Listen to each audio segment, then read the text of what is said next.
Why do your shorts always try to eat your vagine? Your vagine, everything. Golly. Good morning, good morning. Hi, Amy.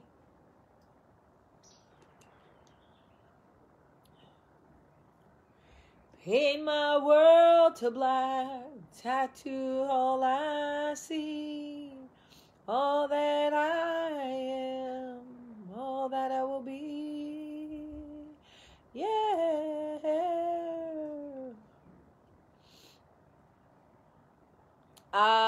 Good morning, everybody. Oh, I love you as big as the sky. Shout out to everybody who watched the Nelly versus Luda last night. Those of us who are still picking Nelly out of our teeth this morning, because I feel like Luda chewed him up. But it's just a proof that their rookie class of hip-hop was really one of the greatest. Nelly has so many hits. Luda has so many hits. I'm a little biased because Chris is my friend. But the verses I want to see Nas versus Jay-Z, and I want to see Beyonce versus Mariah. Shit, I watch Monica versus Brandy too. That would be fun. That would be fun. But these verses are great. I had a blast. I had a dream. Usher and Chris Brown, that's not even a battle. That's not even a battle. The only person Usher could really go up against is in jail. It would be R. Kelly, and that's never going to happen. Usher would destroy Justin Timberlake. He would destroy Chris Brown. Usher, I don't think people realize how many, because the verses is songs he wrote on, songs he's featured on, songs he wrote for other artists, and his own songs. Usher is...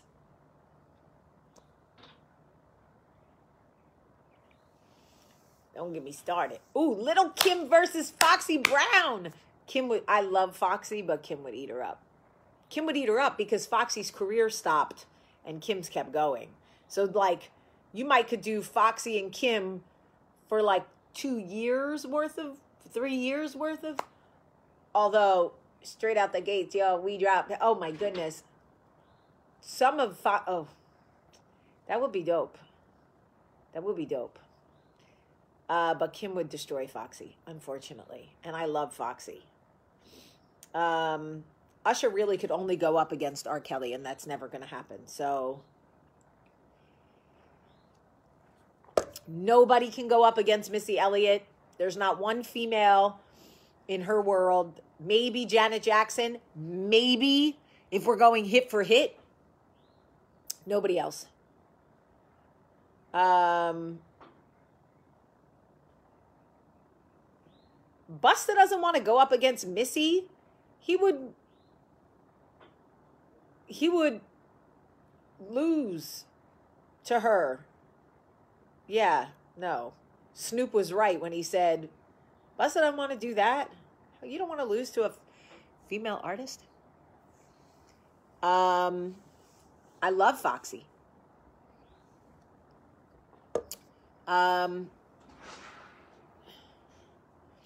The shipments we sent have been sent.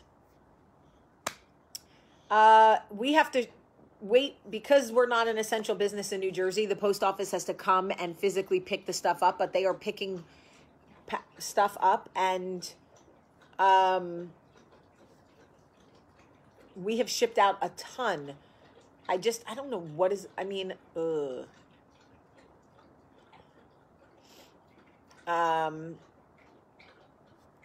anyway, I would see Nas and Jay-Z, Beyonce and Mariah.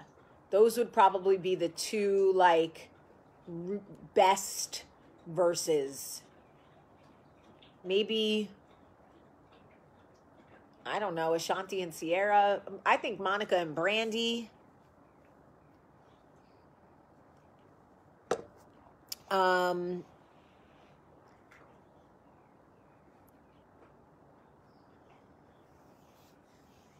I don't know. Anyway, Timbaland's doing a great job because now I'd love to see the producers. I'd love to see the producers verses. Like, I'd love to see Timbaland versus Swiss Beats and all the songs they've produced for people. That would be dope. But I would really just love to see Method Man versus anybody. In fact, Method Man, if you're listening, you should probably just take your shirt off and sit in front of the camera for 3 hours so people can feel better about themselves. Anyway, I wanted to talk to you guys about a story of bravery that I heard. Well, not brave for me necessarily, because I don't see a problem with any of it.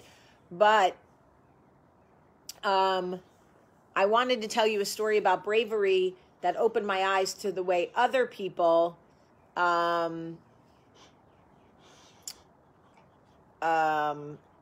opened my eyes to the way other people view bravery. Okay? So I want to tell you about this story about this girl that was engaged to be married. And her wedding was already paid for. Like, all of the down payments had already been made. Band was booked. Cake was ordered. Invitations went out. Everything. They had planned their rehearsal dinner. All of it, right? And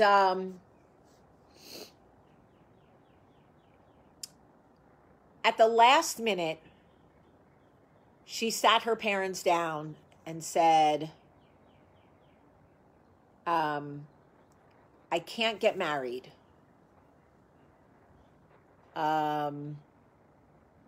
Because I like women.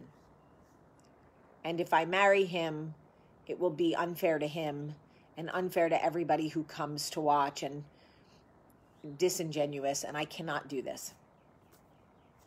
She is now married to a woman. They just celebrated their 1-year anniversary. They are madly in love. When talking about her bravery, people talked about how brave she was to tell her parents and tell everybody the truth. She said, well, you have to choose your bravery, right? Because either I'm brave now and I don't ruin his life, right? Or I marry him and then I have to be brave enough to ask for a divorce and be brave enough to go through a divorce and be brave enough to have people say you knew you were gay before you married him, but you married him anyway. So as scary as it was to call off a wedding and lose money and have people talk about me for 30 days and all of those things, I had to decide where it was more important to be brave. Where was it going to be easier to be brave? Before I wasted all that money and ruined his life and drug him down the road and possibly had a child and all of those things, or before? And I thought, wow, that is really interesting how people, it really opened my eyes when you have to make a really painstaking decision, right? When you have to make a really painstaking decision, you have to decide where it's going to be easier for you to be brave. Sometimes it's not easy to be brave anywhere.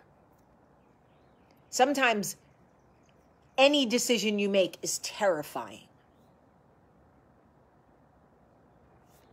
And I think it really opened my eyes to how scary things can be for people, but what a smart, mature way to approach any given situation is, I'm the one that's going to have to choose bravery at some point.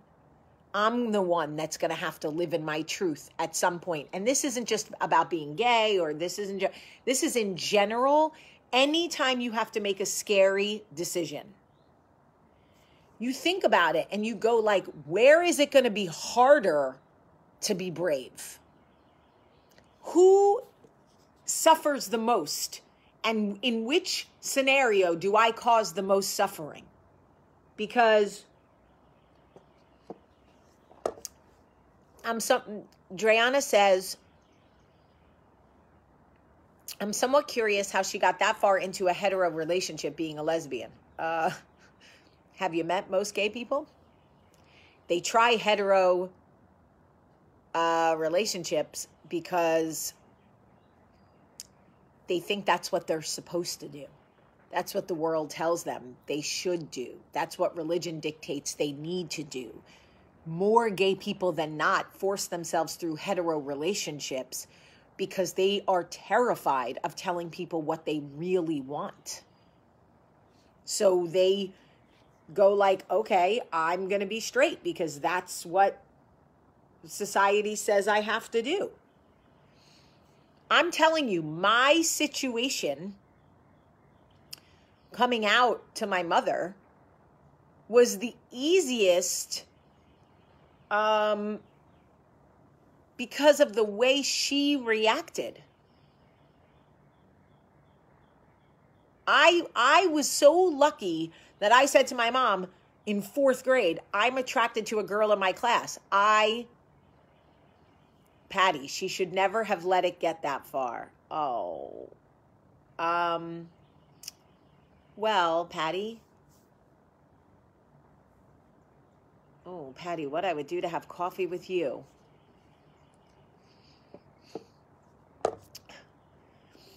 All the straight people who have never had to come to that crossroad,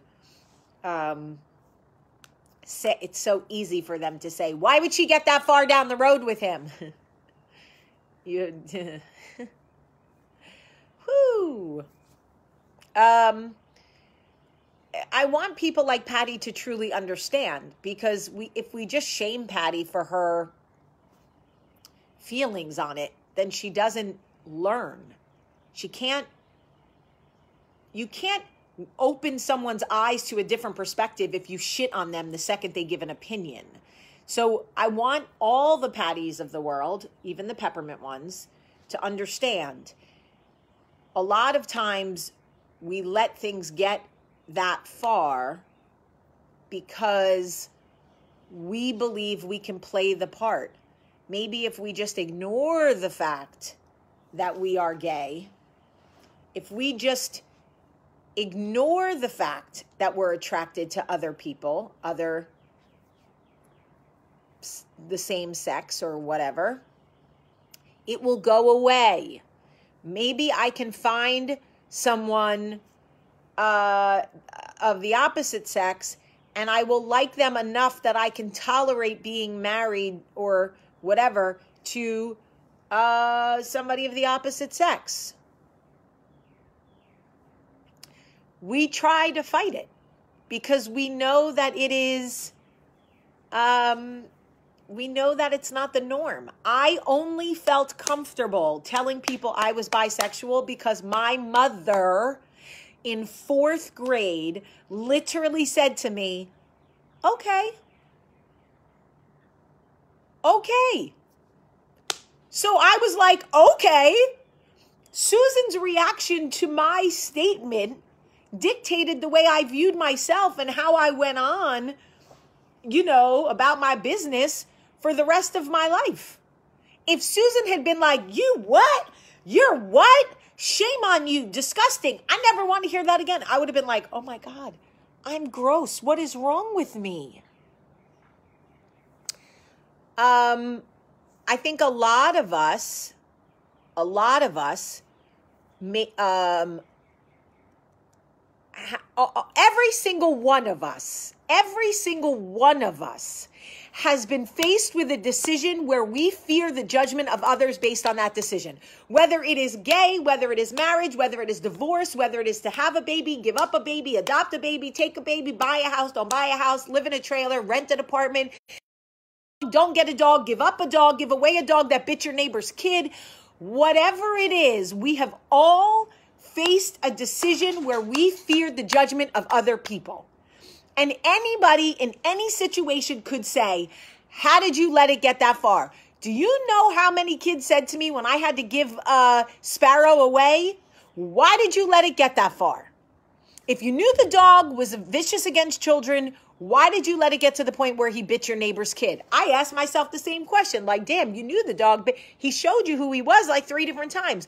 But you think you can love him into changing, treat him into changing. You could lock him up. You could close the doors. You could put him out back. But the truth is, when a dog wants to bite, a dog is going to find a way to bite. And then I got judgment from people who said, you gave him away too quick. You didn't try hard enough. You didn't get enough training. You rescued a dog and then you gave it away. Listen, forget it. When I was with a woman before Michael, the LGBTQ community loved me because I was a voice for the voiceless in a lot of ways. Not that they don't have a voice, because they're never really voiceless. Some are just not as loud as me, right? And when I was with a woman, they were so happy, right? When I told people I met Michael and I was going to be with a man, I got judgment from people like, oh, I thought you were gay. No, I told you I was bisexual. You just chose to hear gay, because you don't believe bisexual is a thing. Okay? I also heard people like, oh, so now you want to be with a man after you made everybody comfortable with the fact that you were with a woman. Now you want to be with a man. Like, yes, that is what my vagina wants today. What do you want me to tell you? This is where we're at. I ended up marrying him and have 3 kids. So I guess it worked out, didn't it? But you know what? People always got something to say. Always. It doesn't matter if you live your life, if you walk. I don't care if you go to Jerusalem and find the exact path Jesus walked and you put on a damn robe and some Birkenstocks, grow your hair out and walk the same road Jesus walked, kicking the same rocks, carrying the same cross. Somebody is going to find something wrong with your decision. Just so you know. So, I say that to say that there's going to come a time where you are going to have to be brave.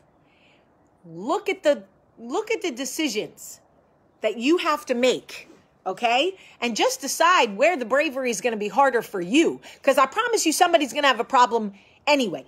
With Sparrow, I probably should have given him away sooner than I did, but I was so afraid of what people would say if I gave away the rescue dog, right?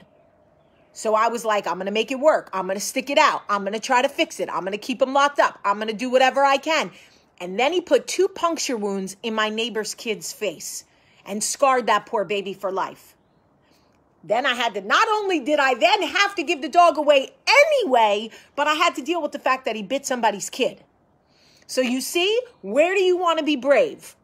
You want to be brave ahead of time and face people who are like, oh, you're going to give away the dog, you rescued the dog, or you want to wait till the dog bites somebody in the face and then be brave then. The song for today is OPP by Naughty by Nature. Shout out to rescue dogs. I love them. Shout out to 90s and early 2000s hip hop. Shout out to everybody who's going to make a brave decision, even when it makes other people uncomfortable. Okay? I love it. And